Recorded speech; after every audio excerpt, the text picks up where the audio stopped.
Welcome to జిల్లా dairy. నేను విజయ్. ముందుగా హెడ్లైన్స్ చూద్దాం. కంటోన్మెంట్లో శ్రీ గణేష్, సునీత మహేందర్ రెడ్డి ప్రచారం. గత ప్రభుత్వం అభివృద్ధి చేయలేదన్న కాంగ్రెస్ అభ్యర్థులు. చేవెళ్ల కాంగ్రెస్ ఎంపీ అభ్యర్థి గెలుపు కోసం బైక్ ర్యాలీ. అల్విన్ కాలనీ నుంచి హైదర్ నగర్ దాకా రంజిత్ రెడ్డి ర్యాలీ.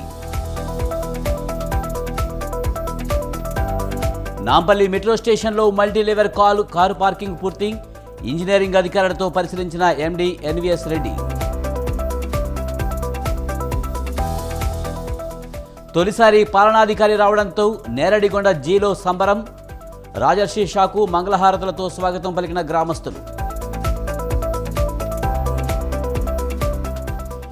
హెచ్సీఏలో ఏబీవీపీ నేతలపై ఎస్ఎఫ్ఐ నాయకుడు శివ ఆగ్రహం. బీజేపీ నేతల మద్దతుతోనే దాడులు చేస్తున్నారని ఆరోపణలు.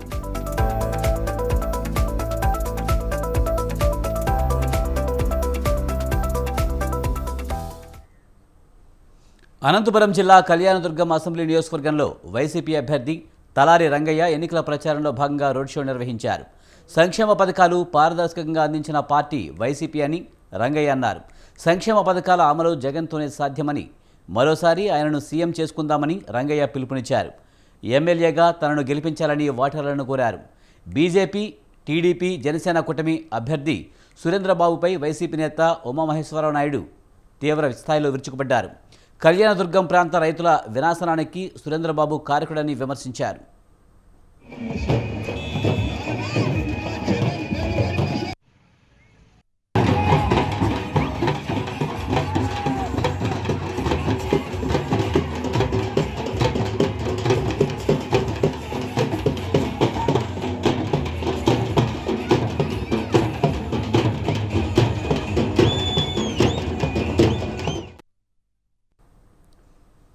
కాకినాడ జిల్లా జగ్గంపేటలో సోమవారం జరిగే చంద్రబాబు ప్రజాగలం సభను సక్సెస్ చేయాలని టీడీపీ ఉపాధ్యక్షులు, నియోజకవర్గం కూటమి అభ్యర్థి జ్యోతుల నెహ్రూ పిలుపునిచ్చారు. జగ్గంపేట కూడలి వద్ద మధ్యాహ్నం చంద్రబాబు ప్రజాగలం సభ నిర్వహిస్తున్నట్లు ఆయన చెప్పారు. ప్రజాగలం సభకు పార్టీలకు అతీతంగా ప్రజలందరూ హాజరై విజయవంతం చేయాలని జ్యోతుల నెహ్రూ విజ్ఞప్తి చేశారు. ముఖ్యంగా టీడీపీ, జనసేన, బీజేపీ నాయకులు సమన్వయంతో సభను విజయవంతం చేసే బాధ్యత తీసుకోవాలని జ్యోతుల కోరారు. 1:30 గౌరవ జాతీయ తెలుగుదేశం పార్టీ నాయకులు చంద్రబాబు నాయుడు గారు ఎన్నికల ప్రచారం నిమిత్తం జగ్గంపేట కూడలిలో ప్రజాగణం సభ నిర్వహించడం జరుగుతుంది. దానికి జగ్గంపేట నియోజకవర్గ ప్రియతమ సోదరీమణులందరూ కూడా పార్టీ రహితంగా వచ్చి ఆ సభను విజయవంతం చెయ్యాలి అని చెప్పి కోరుకుంటూ, ప్రత్యేకంగా తెలుగుదేశం పార్టీ, జనసేన, బీజేపీ కార్యకర్తలు, నాయకులు ప్రత్యేక శ్రద్ధ తీసుకుని ఈ సభను విజయవంతం చేసేటటువంటి బాధ్యత తీసుకోవాలని. టీడీపీ అధినేత చంద్రబాబుపై మంత్రి కాకాని గోవర్ధన్ మండిపడ్డారు. చంద్రబాబు ప్రచారానికి ఎలాంటి స్పందన లేదని సోమిరెడ్డి మాటలనే చంద్రబాబు చెప్పారన్నారు. చంద్రబాబు సీఎంగా ఉన్నప్పుడు సర్వేపల్లికి ఏం చేశారని ప్రశ్నించారు. చంద్రబాబు చేసిన ఆరోపణలపై తాను విచారణకు సిద్ధమన్నారు. సర్వేపల్లిలో అభివృద్ధిని చూస్తే చంద్రబాబు ఆశ్చర్యపోతారన్నారు. చంద్రబాబుపై అనేక అభియోగాలు ఉన్నాయని, వాటిపై విచారణకు సిద్ధమా అంటూ సవాల్ విసిరారు కాకాని గోవర్ధన్. నీకు ఎట్టుండాలి? మామూలుగా ఇక్కడ నిజంగా అవినీతి జరిగి ఉంటే, అభివృద్ధి జరగకపోయి ఉంటే నీకు జన నీరాజనం పట్టాలి కదా. ఎందుకు నీ ముఖాన్ని ఉమ్మేసి నేను మొహం చూసకుండా జనం రాకుండా ముగిచ్చారు? దానికి సమాధానం ఆలోచన చేసుకో. దాని మీద ఫ్రస్ట్రేషన్లోకి వెళ్ళి నాకు జనం రాలేదు కాబట్టి అని నా మీద మండిపడ్డం, ముఖ్యమంత్రి గారి మీద మండిపడ్డం, జగన్మోహన్ రెడ్డి గారి కాలి గోటికి పనికొస్తుందా? నీ అనుభవం, నీ వ్యక్తిత్వం, నీ మనస్తత్వం జగన్మోహన్ రెడ్డి గారి కాలి గోటికి పనికొస్తుందా? ఈరోజు జనంలోకి వెళ్తున్నాం. పోయినసారి జగన్మోహన్ రెడ్డి గారికి అవకాశం ఇద్దాం, చూద్దామని చెప్పి ఓట్లు వేశారు. ఈసారి జగన్మోహన్ రెడ్డి గారు ఇచ్చారయ్యా, తీసుకున్నాం కదయ్యా, ఓటు వేయకపోతే ఎట్టయా? ఎవరిచ్చారా? 8 సంవత్సరాల దాని నుంచి మాట్లాడేటువంటి పరిస్థితి ఉంది. నువ్వు పెద్ద అనుభవజ్ఞుడు అని చెప్పి నీకు మొగ్గు చూపించారు. నీ అనుభవం ఏంటంటే మొత్తం రంగరించి 2014 నుంచి 2019 దాకా రంగరించుకొని నేగిపోయినారు మొత్తం ఆంధ్ర రాష్ట్రం అంతా. అందుకని తమ అనుభవం చాలాయా అని చెప్పి తమను పక్కన పెట్టి జగన్మోహన్ రెడ్డి గారికి అవకాశం ఇచ్చారు. మరలా చెప్తున్నా, నా అనుభవం, నేను ఏమన్నా కొత్తగా ముఖ్యమంత్రి అవుతున్నా, నేనైతే చేస్తాను దానికి ఇంతవరకు ముఖ్యమంత్రిగా పనిచేయలేను. ఇక్కడికి వచ్చావు, నీకు ఎట్టుండాలి మామూలుగా? ఇక్కడ నిజంగా అవినీతి జరిగుంటే, అభివృద్ధి జరగకపోయింటే నీకు జన నీరాజనం పట్టాలి కదా. ఎందుకు నీ ముఖాన్ని ఉమ్మేసి నేను మొహం చూసకుండా జనం రాకుండా ముగిచ్చారు? దానికి కంటోన్మెంట్ అసెంబ్లీ నియోజకవర్గం ఉప ఎన్నికల నేపథ్యంలో కాంగ్రెస్ పార్టీ ఎమ్మెల్యే అభ్యర్థి శ్రీ గణేష్, మల్కాజ్గిరి ఎంపీ అభ్యర్థి సునీత మహేందర్ రెడ్డి ఎన్నికల ప్రచారం నిర్వహించారు. కాంగ్రెస్ పార్టీకి ఓటు వేయాలని అభ్యర్థులు ఇద్దరు ఓటర్లను విజ్ఞప్తి చేశారు. బోయినపల్లిలో ఏర్పాటు చేసిన మీడియా సమావేశంలో వారు మాట్లాడారు. గత ప్రభుత్వం అభివృద్ధి ఏమీ చేయలేదని శ్రీ గణేష్, సునీత మహేందర్ రెడ్డి ఆరోపించారు. కాంగ్రెస్ ప్రభుత్వం వచ్చింది కాబట్టి తమ ఇద్దరిని ఎంపీగా, ఎమ్మెల్యేగా గెలిపిస్తే మరింత అభివృద్ధి చేసి చూపిస్తామని వారు తెలిపారు. ఏరియాకి సెంట్రల్ గవర్నమెంట్, స్టేట్ గవర్నమెంట్ ఇలాంటి అభివృద్ధి చేయలేదు కాబట్టి ఇప్పుడు తప్పకుండా పెద్ద ఎత్తున నిధులు తెచ్చి కేటాయించి అభివృద్ధి చేస్తారు. ముఖ్యంగా మల్కాజ్గిరికి దగ్గర 1,00,000 కోట్ల నిధులు ఇస్తేనే ఈ ట్రైన్ ప్రాబ్లం సాల్వ్ అయిపోతుంది. ముఖ్యంగా ఎల్బీ నగర్లో మహేశ్వరం, ఇబ్రాహీంపట్నం నుంచి నేబరింగ్ మండల్ నుంచి వర్షం పడ్డప్పుడు అక్కడ నుంచి ఎల్బీ నగర్ ఏరియాకి నీళ్ళు వచ్చి మొత్తం స్టాగ్నెట్ అయ్యి అక్కడ ఇళ్ళకి నీళ్ళు వస్తున్నాయి కాబట్టి అది పెద్ద ప్రాబ్లం ఉంది, మెయిన్ ప్రాబ్లము. అక్కడ నుంచి మళ్ళీ ఇక్కడ వేరే మేడ్చల్ ఏరియా కానీ అక్కడ గ్రౌండ్ వాటర్. చేవెళ్ల లోక్సభ కాంగ్రెస్ అభ్యర్థి గడ్డం రంజిత్ రెడ్డి గెలిపే లక్ష్యంగా శేరలింగంపల్లి నియోజకవర్గం ఆ పార్టీ ఇన్ఛార్జ్ జగదీష్ గౌడ్ నిర్వహించిన బైక్ ర్యాలీలో రంజిత్ రెడ్డి పాల్గొన్నారు. ఆల్వెన్ కాలనీలోని శ్రీ వీరాంజనేయ శివాలయంలో పూజలు నిర్వహించి ఆల్వెన్ కాలనీలోని బైక్ ర్యాలీ ప్రారంభించారు. ఎల్లమ్మ బండ, ఆల్వెన్ కాలనీ, హైదర్ నగర్ మీదుగా ర్యాలీ కొనసాగింది. ఈ కార్యక్రమంలో లింగంపల్లి కాంగ్రెస్ ఇన్ఛార్జ్ జై ఈశ్వర్ గౌడ్, కార్పొరేటర్ దొడ్ల వెంకటేష్ గౌడ్, గొట్టిముక్కల వెంకట్రావు, హైదర్ నగర్ సీనియర్ నాయకులు సత్యం గౌడ్, డివిజన్ అధ్యక్షులు పాల్గొన్నారు.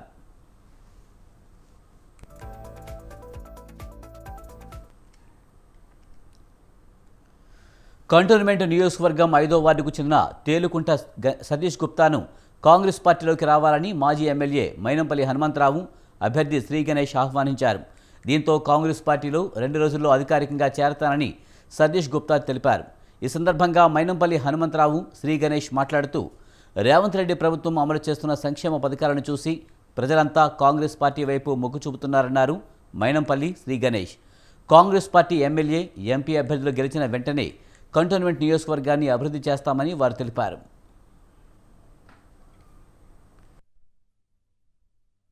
సోనియా గాంధీనో ప్రియాంకనో ప్రైమ్ మినిస్టర్ అవుతుండే. 2 సార్లు మన్మోహన్ సింగ్ నే చేసే కదా. 34 ఏళ్ళు ఇప్పటికి ఏంటంటే ఇవాళ ఎకానమీ ఫ్లైట్ లో తిరుగుతాడు రాహుల్ గాంధీ. మనోళ్ళు స్పెషల్ ఫ్లైట్, కొత్త ఫ్లైట్ కొనేసే 10 ఏళ్లలో. ఉద్యమం ముందు ఏముండే పైసలు, ట్రాన్స్పోర్ట్ మినిస్టర్ ముందు ఏముండే పైసలు ఉండనా? పైసలు వెళ్తారా? నేను చెప్పింది ఉట్టికి కాదు, రబ్బర్ చెప్పులు అనేది ఉట్టికి కాదు. మనోడు జైరాబాద్ లా పాలిటెక్నిక్ చేసిండు, అక్కడికి వెళ్ళి మాసప్ ట్యాంక్ ట్రాన్స్ఫర్ చేసుకున్నాడు. అప్పుడు ట్రంక్ డబ్బా రబ్బర్ చెప్పులే, తర్వాత వెల్ మాస్టర్కి వచ్చింది ఆడ ట్రంక్ డబ్బా రబ్బర్ చెప్పులు. ఉట్టికి నేను ఎందుకంటే నాకేం శ్లోక అంటే రబ్బర్ చెప్పులు వేసుకుంటోళ్ళు, ట్రంక్ డబ్బా వేసుకుంటోళ్ళు తక్కువ అని కాదు. అప్పుడు అట్లుండే, ఇప్పుడు ఎట్లా వచ్చినాయని అంతే అక్కడ క్వశ్చన్. దానికి ఏం చిన్నతనం కాదు, డిగ్నిటీ ఆఫ్ లేబర్. ఏ పని నేను కేటీఆర్ కూడా ఎందుకన్నా డిష్ వాషింగ్ చేసిన అమెరికాలని. మరి అటువంటి ఇలా 1,00,000 కోట్లు వెళ్ళిపోయారు. ఫామ్ హౌస్లు, ప్రతి మాల్ల పార్ట్నర్షిప్. పవర్ హంగర్స్ అయితే రాహుల్ గాంధీయో, సోనియా గాంధీనో, ప్రియాంకనో ప్రైమ్ మినిస్టర్ అవుతుండే. 2 సార్లు. లోక్సభ ఎన్నికల్లో తెలంగాణ నుండి పోటీ చేస్తున్న 8 మంది అభ్యర్థులకు రాష్ట్రీయ మానవ పార్టీ బీఫారాలు అందజేసింది. సోమాజిగూడలోని ఆ పార్టీ తెలంగాణ అధ్యక్షులు పౌల్ సత్యనారాయణ డేవిడ్ ఆధ్వర్యంలో జాతీయ అధ్యక్షులు యోగేష్ శెట్టి, జాతీయ కార్యదర్శి మొహమ్మద్ నిజాముద్దీన్ బీఫారాలు ఇచ్చారు. దేశంలో ఉన్న చాలా రాజకీయ పార్టీలు డబ్బున్న వారికి ప్రాధాన్యతనిస్తూ టికెట్లు అమ్ముకుంటున్నాయని యోగేష్ శెట్టి ఆరోపించారు. తమ పార్టీ మాత్రమే పేదల అభివృద్ధి కోసం అహర్నిశలు కృషి చేస్తుందన్నారు. కష్టపడి పనిచేసే పేదలకే టికెట్ ఇచ్చి వారి అభివృద్ధికి పార్టీ తోడ్పడుతుందని చెప్పారు. రాష్ట్రీయ మానవ్ పార్టీ అభ్యర్థులను భారీ మెజారిటీతో గెలిపించాలని సత్యనారాయణ, యోగేష్ శెట్టి ప్రజలను కోరారు. హైదరాబాద్ తెలంగాణకు వచ్చాను. తెలంగాణలో మనం ఈరోజు చాలా గౌరవమైన దినం మనకి, మన పార్టీకి, మన దేశ జనానికి మొత్తం. ఈరోజు మనం 8 మెంబర్స్కి టికెట్ బీఫామ్స్ ఇవ్వబడింది. మనం అందరికీ కోరుకునేది ఏంటంటే మన జాతి మతం లేకుండా మన 3 జాతీలు ఉన్నాయి. ఒకటి మహిళ, పురుష కింద ఈ 3 జాతీలు. అంటే 3 జాతీలు అంటే మన దేశంలో ఈ 3 మొత్తం ఉండేవి. మన సింబల్ కూడా నాగరిక్. ఇది ఈ నాగరిక్ గుర్తు మనది. దీనికి మీరందరూ కలిసి దీన్ని ముంగడు తీసుకోవాలా మన గుర్తింపుని. చేవెళ్లలో మరోసారి గులాబీ జెండా ఎగురడం ఖాయమన్నారు మాజీ మంత్రి కేటీఆర్. చేవెళ్ల పార్లమెంటు నియోజకవర్గ నేతలతో నందినగర్లోని కేసీఆర్ నివాసంలో సమీక్ష సమావేశం జరిగింది. ఈ సమీక్షలో చేవెళ్ల పార్లమెంటు పరిధిలోని ముఖ్య నేతలంతా హాజరయ్యారు. పార్టీ అభ్యర్థి కాసాని జ్ఞానేశ్వర్ అభ్యర్థిత్వానికి చేవెళ్ల ప్రజల నుంచి సానుకూల స్పందన వస్తుందని, కాసాని విజయం ఖాయమని ధీమా వ్యక్తం చేశారు నేతలు.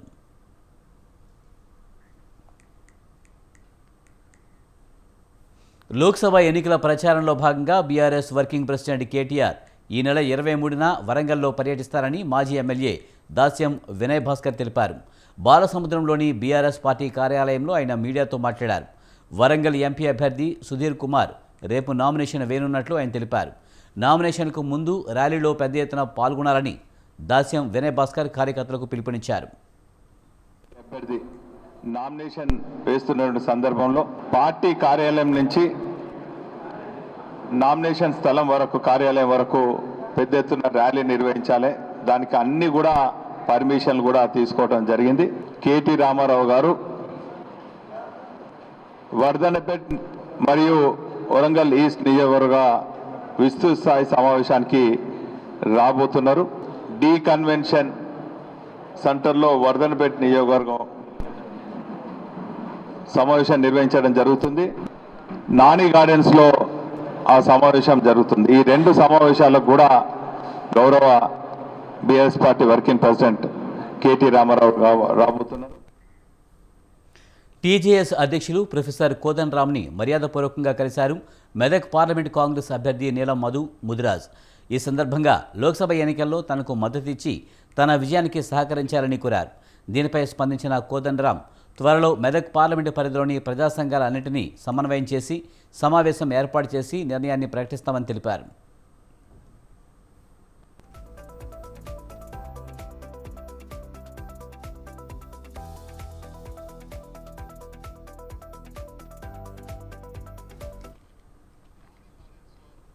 నాంపల్లి మెట్రో స్టేషన్లో పూర్తి automated computerised multilevel car parking పనులు దాదాపు పూర్తయ్యాయని Hyderabad metro MD NVS Reddy తెలిపారు.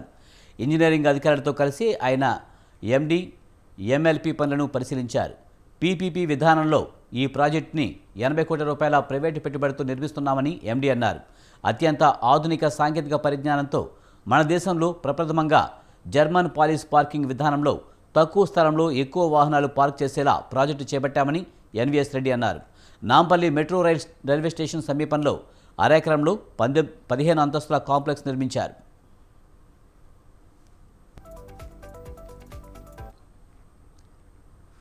ఆదిలాబాద్ జిల్లా నేరడిగొండ జీ గ్రామానికి మొదటిసారి జిల్లా పాలనాధికారి రాజర్షి షా రావడంతో ప్రజలు సంబరాలు జరుపుకున్నారు. ఐటీడీఏ పీఓ ఖుష్బూ గుప్తాతో కలిసి వచ్చిన రాజర్షి షాకు గ్రామస్తులు మంగళహారతులు ఇచ్చారు. మేళతాళాలతో అధికారి రాజర్షి షాకు స్వాగతం పలికారు. మే 13న పోలింగ్ను ఓటర్ పండుగలా నిర్వహించాలని ఆయన పిలుపునిచ్చారు. నేరడిగొండ జీలో 100% పోలింగ్ జరగాలన్నారు. ఓటు హక్కు వినియోగంపై ప్రజలకు పాలనాధికారి అవగాహన కల్పించారు. ఇప్పటివరకు తమ గ్రామానికి కలెక్టర్ ఎవరూ రాలేదని, తొలిసారి రాజర్షి షా రావడం సంతోషంగా ఉందని గ్రామస్తులు అన్నారు.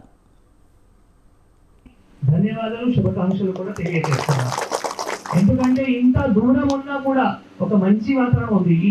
ఈ ఊరు చూస్తే మన జిల్లాలో ఈ మండల్లో బార్డర్లో ఊరు, చాలా చివరి ఊరు ఉంది. కానీ ఇంత చివరిలో ఉన్నా కూడా ఒక మంచి వాతావరణం ఈ ఊర్లో ఉంది.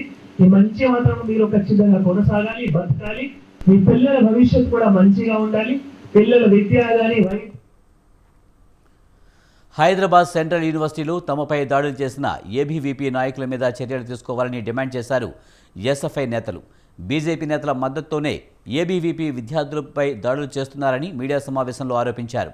దేశంలో అత్యున్నత విశ్వవిద్యాలయం హైదరాబాద్ సెంట్రల్ యూనివర్సిటీలో ఏబీవీపీ, ఎస్ఎఫ్ఐ విద్యార్థి సంఘాల మధ్య తరచూ గొడవలు జరుగుతున్నాయి. ఈ నెల 17న తమపై దాడి చేసిన ఏబీవీపీ నాయకులపై మేనేజ్మెంట్ చర్యలు తీసుకోలేదని నాయకుడు శివ అన్నారు.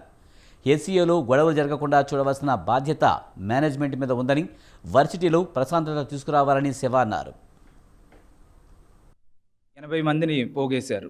అంటే ఇది చాలా ప్రీ ప్లాన్డ్ ఒక దాడిగా మనం పరిగణించవచ్చు. అండ్ ఆ తర్వాత జరిగిన ఘటన చూస్తే ఎంత దారుణంగా అంటే ఆడవాళ్ళు ఎవరైతే మధ్యలో వచ్చి నుంచొని వీళ్ళని కాపాడడానికి ట్రై చేస్తున్నారో వాళ్ళందరినీ కూడా చేతులు తిప్పడం, వాళ్ళని ఇష్టం వచ్చినట్టు ఎక్కడ పడితే అక్కడ టచ్ చేయడం, వీళ్ళు ఎవరైతే చేస్తున్నారో ఈ రిపీటెడ్ అఫెండర్స్ ఆ వీడియోలన్నీ కూడా మనం పోలీసులకి సబ్మిట్ చేయడం జరిగింది. అదేవిధంగా యూనివర్సిటీ అథారిటీస్ ఎవరైతే ఉన్నారో అడ్మిన్ వాళ్ళందరికీ కూడా సబ్మిట్ చేయడం జరిగింది. అయినా కూడా ఇంతవరకు వాళ్ళ మీద ఏ యాక్షన్ తీసుకోలేదు. అండ్ ఎవరైతే ఈ దాడి చేస్తున్నారో దానికి ఒక మత రంగుని పూయడానికి ట్రై చేస్తున్నారు. ఒక హెచ్సియులో మీరు చూస్తే లాస్ట్ 10 సంవత్సరాల్లో ఈ ఒక్క సంవత్సరమే ఎక్కువగా గొడవలు జరుగుతూ ఉన్నాయి. 10 సంవత్సరాలుగా ఎస్ఎఫ్ఐ స్టూడెంట్ యూనియన్లో ఉండడం ఓచుకోలేక ప్రతిసారి స్టూడెంట్ యూనియన్కి ఎస్ఎఫ్ఐనే ఎలక్ట్ చేసుకుంటున్నారు విద్యార్థులకి అర్థమైంది, ప్రగతి బాట పట్టాలని అర్థమైంది. అందుకని చెప్పి వాళ్ళు ఎస్ఎఫ్ఐనే చూస్ చేసుకుంటున్నారు అని ఓచుకోలేక ఏబీపీ నాయకులు లాస్ట్ ఒక సంవత్సరంగా సెంట్రల్ గవర్నమెంట్లో పవర్లో ఉన్న బీజేపీ సపోర్ట్తో కానీ స్టేట్ గవర్నమెంట్లో ఉన్న వాళ్ళ నాయకుల సపోర్ట్తో కానీ ఎక్కడ వాళ్ళు ఏం చేయలేమని చెప్పి అర్థం చేసుకొని ఆ సపోర్ట్తో స్టేట్ పవర్తో మనీ పవర్తో ఇలాంటి దాడులు మజిల్ పవర్ని యూజ్ చేయడం జరుగుతూ ఉంది. హెచ్సియులో మీరు చూస్తే మేడ్చల్ జిల్లా గుండ్లపోచంపల్లి మైసమ్మగూడలోని నరసింహారెడ్డి ఇంజనీరింగ్ కళాశాలలో 13వ గ్రాడ్యుయేషన్ డే కార్యక్రమాన్ని ఘనంగా నిర్వహించారు.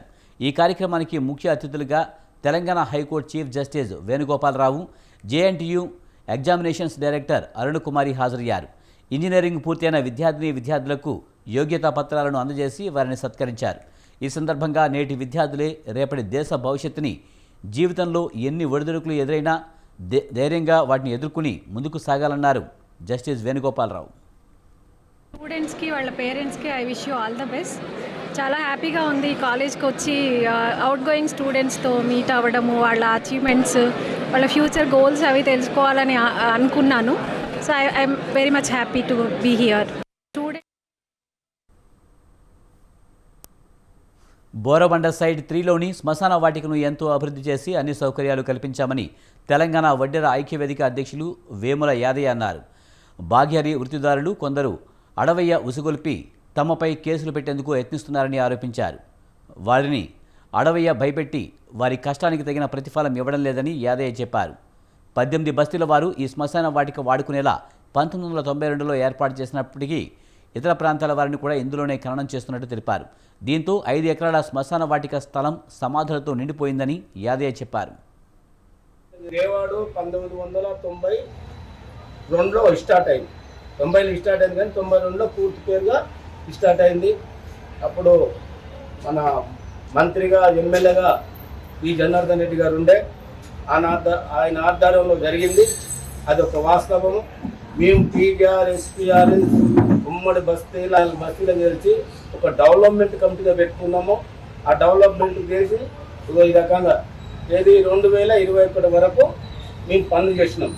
2021లో కొంతమంది ఎస్సీ సోదరులు ఏడి మధు మన కూడా 31వ తారీఖున చెప్పిండు, 10 మందిని తీసుకొని ఆదాయం మీద కంపెనీ మీద STS కేసు పెట్టినా మేము గౌరవంగా ఉన్నదన్నాడు. కేసు పెట్టినందుకు మేము ఆ కేసు పెట్టిన మూలంగా మేము 2021 నుంచి గ్రేవాడు పోలే. గ్రేవాడు 1990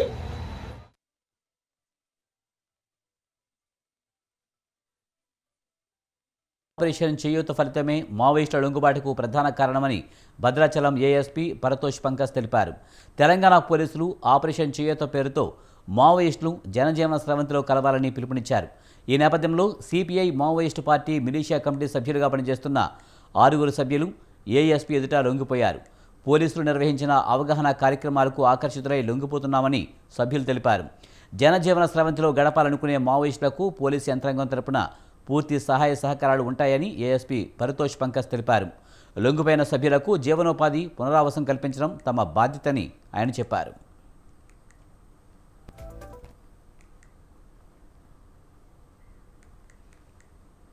మే 13న ప్రతి ఒక్కరూ తమ ఓటు హక్కును వినియోగించుకోవాలని పిలుపునిచ్చారు తిరుపతి జిల్లా కలెక్టర్ ఎన్నికల అధికారి ప్రవీణ్ కుమార్. సార్వత్రిక ఎన్నికల నేపథ్యంలో స్వీప్ కార్యక్రమాల నిర్వహణలో భాగంగా ఓటు హక్కుపై అవగాహన కల్పిస్తున్నారు అధికారులు.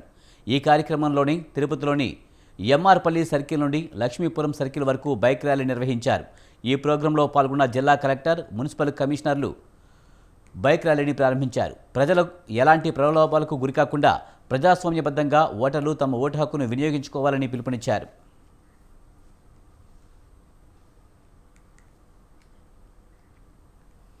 ఎర్ర బంగారం ఓవైపు కర్షకుల కంట కన్నీరు పెట్టిస్తుంటే మరోవైపు దళారులకు మాత్రం కాసుల వర్షం కురిపిస్తుంది. ఆరుగాలం శ్రమించి పండించిన పంటకు గిట్టుబాటు ధర లేక రైతులు అల్లాడుతుంటే మరోవైపు అధికారులు దళారులు కుమ్మక్కై అన్నదాతను కష్టాల పాలు చేస్తున్నారు. దీంతో అప్పుల ఊబిలో కూరుకుపోతున్నారు మిర్చి రైతులు.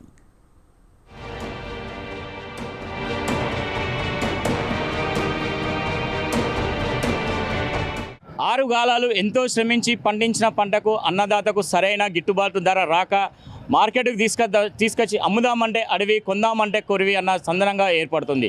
రైతులు ఎలా మోసపోతున్నారు, దళారులు ఎలా మోసం చేస్తున్నారో తెలుసుకునే ప్రయత్నం చేద్దాం స్వతంత్ర టీవీ నుండి.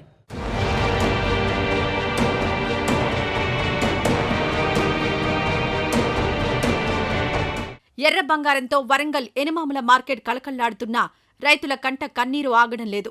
రోజురోజుకు మార్కెట్లో మిర్చి ధరలు పడిపోవడంతో అన్నదాత ఆందోళన చెందుతున్నాడు. మరోవైపు నాణ్యత లేదని ధరను తగ్గించి దళారులు జేబులు నింపుకుంటుంటే అధికారులు, వ్యాపారుల తీరుతో రైతులు కన్నెర చేస్తున్నారు. మేము 1 ఎకరంన్నర సాగు చేసాము. 1,50,000 రూపాయలు పెట్టుబడి పెట్టినాం. తీరా మార్కెట్కి చూస్తే పేపర్లో చూపించేది ఒక ధర, ఇక్కడ మార్కెట్కి చూస్తే అమ్మితే దళారులు, అడితీదారులు, వ్యవసాయ మార్కెట్ అధికారులు పట్టించుకోక అందరూ కుమ్మక్కాయి 20,000 మిర్చి ధర ఉండాల్సినది 3,000, 4,000 పలుకుతున్నారు. ఇది ప్రభుత్వం పట్టించుకోవాలి. ఇప్పటికైనా ప్రభుత్వం చొరవ తీసుకొని వ్యవసాయ మార్కెట్ అధికారులను సమీక్ష నిర్వహించి కనీసం 20,000 నుండి 15,000, 16,000 అన్న పలికితే రైతులకు ఎంతో కొంత మేలు జరుగుతుందని. ఇదే విధంగా కొనసాగితే మాత్రం రైతాంగం తీవ్ర నష్టంలోకి వెళ్తుంది. ప్రభుత్వ వ్యతిరేకత కూడా స్టార్ట్ అయింది అనేది రైతుల మా యొక్క ఆలోచన. ఎనిమాముల మార్కెట్కు ఉమ్మడి వరంగల్ జిల్లాతో పాటు కరీంనగర్, ఖమ్మం, సూర్యాపేట, నల్గొండ, ఛత్తీస్గఢ్ నుంచి రైతులు పెద్ద సంఖ్యలో మిర్చిని తీసుకొస్తారు. దీంతో మార్కెట్కు భారీగా మిర్చి రావడంతోనే వ్యాపారులు ధర నియంత్రిస్తున్నారని ఆరోపిస్తున్నారు. లక్షల్లో పెట్టుబడి పెట్టి పంటకు తగిన ధర రాకపోవడంతో అప్పుల ఊబిలో కూరుకుపోతున్నామని వాపోతున్నారు. జెండా పాట పాడినా ఆ ధర ఒక్కరికి లేదా ఇద్దరికి మాత్రమే దక్కుతోందని ఆవేదన చెందుతున్నారు. మిర్చికి నిజంగానే డిమాండ్ లేదా, ఇంకా ఏమైనా కారణాలున్నాయా అన్న దానిపై వ్యవసాయ అధికారులు సమీక్షించి వాస్తవాలు తెలియజేయాలని కోరుతున్నారు. 4 ఎకరాలు తోట పెడితే 3 లక్షలు వస్తలేవండి. ఫస్ట్సారి వచ్చినప్పుడు 19,000 పడ్డాయి. ఇప్పుడు 9,000కి అడుగుతాను. ఏం చేద్దాం? 50 బస్తాలు తెచ్చినాం. 50 బస్తాలు తెస్తే ఇప్పుడు కనీసం 2 లక్షలు చూస్తే వచ్చట్లేవు. 2 లక్షలు పెట్టుబడి పెడితే 3 లక్షలు వస్తాయి. మొత్తం 3 లక్షలు వస్తే ఇంకా 5 లక్షలు అప్పులే అయినాయి. Quintal rate 9,000. పాత రేటు అప్పుడు 19,000 పడ్డది మాకు. ఇప్పుడు 9,000కి అడుగుతాను. ఆ సేట్లు వస్తలేరు, పైనుంచి బెరగాళ్ళు వస్తలేరు. మేము ఏం చేయాలని వాళ్ళు అంటారు. ఇక చేసేది ఉన్నదండి. ఇక ఎట్లా కూడుకోవాలంటే ఏం చేస్తామండి? ఎకరం అమ్ముకొని అప్పులు కట్టుకోవాలి. చేసేది ఉంది. విపరీతమైన ఎండలతో ఉష్ణోగ్రత పెరగడం, భారీగా మిర్చి బస్తాలు రావడంతో మార్కెట్ యార్డ్లోని కార్మికులు, దడువాయిలు, రైతులు తీవ్ర ఇబ్బందులు పడుతున్నారు.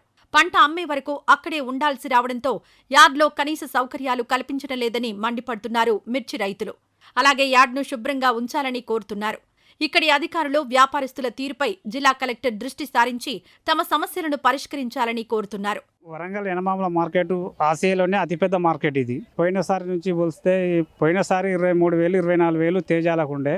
ఈసారి 16,000, 12,000, 10,000 వాళ్ళు ఇష్టారాజ్యం చేస్తారు. ఖరీదారులు అంతా ఏకమై ఏకతాటిగా ఏంటంటే నువ్వు ఈ ధరకు ఈ ధరకు సేమ్ ఒకటే రేటుగా తీసుకోవాలని వాళ్ళు ఏంటంటే ఖరీదారులు వ్యాపారం చేస్తారు అన్నట్టు. మాకు గిట్టుబాటు అయితే లేదు. పోయినసారి 135,000 ఉండే. ఈసారి 6,000, 7,000కు ఉంటారు. ఇవాళ 341 19,000, 20,000 ఉండే. 5,000కు తీసుకుంటారు. ఏం చేయాలి? రైతు ఏం చేయాలి? ఏది ఏమైనా రైతు కన్నెర చేస్తే మానవ మనుగడే అసాధ్యం. కాబట్టి తక్షణమే రైతు సమస్యలపై ఉన్నతాధికారులు స్పందించాలని, దళారుల ఆట కట్టించాలని, నిర్లక్ష్యంగా వ్యవహరిస్తున్న అధికారులపై చర్యలు తీసుకోవాలని కోరుతున్నారు అన్నదాత ఆవేదన విన్న జనం. చూశారు కదా, రైతులు ఆరుగాలాలు శ్రమించి పండించిన పంటకు సరైన గిట్టుబాటు ధర రాక రైతులు ఎంతో ఆవేదన వ్యక్తం చేయడం జరుగుతుంది. రైతులు గత 4 రోజుల నుంచి పంటను తీసుకొచ్చిన మార్కెట్లో అమ్ముదామని తీసుకొచ్చిన పంటకు కూడా సరైన గిట్టుబాటు ధర రాక కొనేటోళ్ళు లేరు ఇక్కడ అని చెప్పడం జరుగుతుంది. ఇకనైనా మార్కెట్ అధికారులు తక్షణమే స్పందించి రైతులకు కానీ ఇటు కార్మికులకు కానీ సరైన వసతులు కూడా ఏర్పాటు చేయాలని చెప్పి కోరుకోవడం జరుగుతుంది. వరంగల్ ఎనిమాముల మార్కెట్ నుండి కెమెరా పర్సన్ రాహుల్తో సుధాకర్, స్వతంత్ర టీవీ.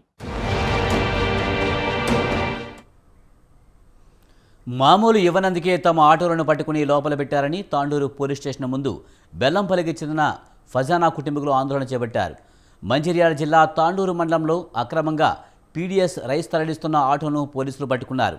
నెల నెల తాండూరు ఎస్ఐ ఓ కానిస్టేబుల్కు మామూలు ఇస్తున్నామని, ఈ నెల మామూలు ఇవ్వలేదని తమ ఆటోలను పట్టుకున్నారని వారు ఆరోపించారు. ఈ సందర్భంగా పోలీసులతో ఆటో డ్రైవర్ల కుటుంబ సభ్యులు వాగ్వాదానికి దిగారు. కాగా అక్రమంగా పీడీఎస్ రైస్ తరలిస్తున్న ఆటోను తాండూరు ఎస్ఐ జగదీష్ పట్టుకుని కేసు నమోదు చేశారు. పోలీస్ స్టేషన్ వద్ద ఆందోళన చేసి విధులకు ఆటంకం కలిగించిన వారిపై కేసు నమోదు చేసినట్లు ఎస్ఐ జగదీష్ తెలిపారు. తీసుకొని పోతున్నా వెనక ముందు పట్టిండు కానిస్టేబుల్ వచ్చి ఎస్ఐ తాండూరు ఫోన్ చేసిండు. సీను ఫోన్ చేయంగానే ఎస్ఐ కానిస్టేబుల్ పంపి మా బండి మామూలు ఇచ్చేస్తున్నాం. మేము నెల నెల మామూలు ఇస్తాం. ఈ నెల సంతోష్ సార్కి ఇస్తాం. ఎస్ఐ సార్ తీసుకుంటాడు. ఎస్ఐ సార్ వచ్చి కలువమన్నాడు కానీ కలవలే. మేము ఈ నెల పండుగన్న సార్ తర్వాత వస్తామన్నాం, రాలేదు. మరి సిఐ సార్ ఇంకా వచ్చిండు ఏమన్నా న్యాయం చేస్తాడేమో అంటే ఆ సీను గానికి ఏమో లోపల కూర్చుండట్టిండు, మాకేమో ఇక్కడికి వెళ్ళి అన్నారు. ఆడు గోడ దొనికిపోగా మరి వీళ్ళు ఏం చేస్తాను. తగిన సమాచారం మేరకు బెల్లంపల్లి నుంచి ఒక ప్యాసింజర్ ఆటోలో పీడీఎస్ రైస్ తరలిస్తున్నట్టు రావడంతో మధ్యాహ్నం మన తాండూరు సబ్ స్టేషన్ ప్రాంతంలో ఆ ఆటోని పట్టుకుని తీసుకొచ్చి పోలీస్ స్టేషన్లో కేసు నమోదు చేయడం జరిగింది. పుల్లూరి నరేష్ ఖజానా బ్యాంకుకు సంబంధించిన ఆటో. ఆ ఆటోను తీసుకొచ్చి కేసు నమోదు చేసి దానికి వరంగల్ జిల్లా వర్ధన్నపేట మండలంలోని ఆకేరు వాగు నుంచి ఇసుక అక్రమ రవాణా జోరుగా సాగుతుంది. ఎలాంటి అనుమతులు లేకుండా పట్టపగలే నిర్భయంగా ఇసుక అక్రమ రవాణా చేస్తున్నారు. రెవెన్యూ అధికారుల పర్యవేక్షణ, పోలీసుల నిఘా కొరవడి టన్నుల కొద్దీ ఇసుక అక్రమంగా తరలిపోతుందని పలువురు ఆరోపిస్తున్నారు. అధికారుల అండదండలతోనే యథేచ్ఛగా ఇసుక అక్రమ రవాణా జరుగుతుందని ఆరోపణలు వినిపిస్తున్నాయి.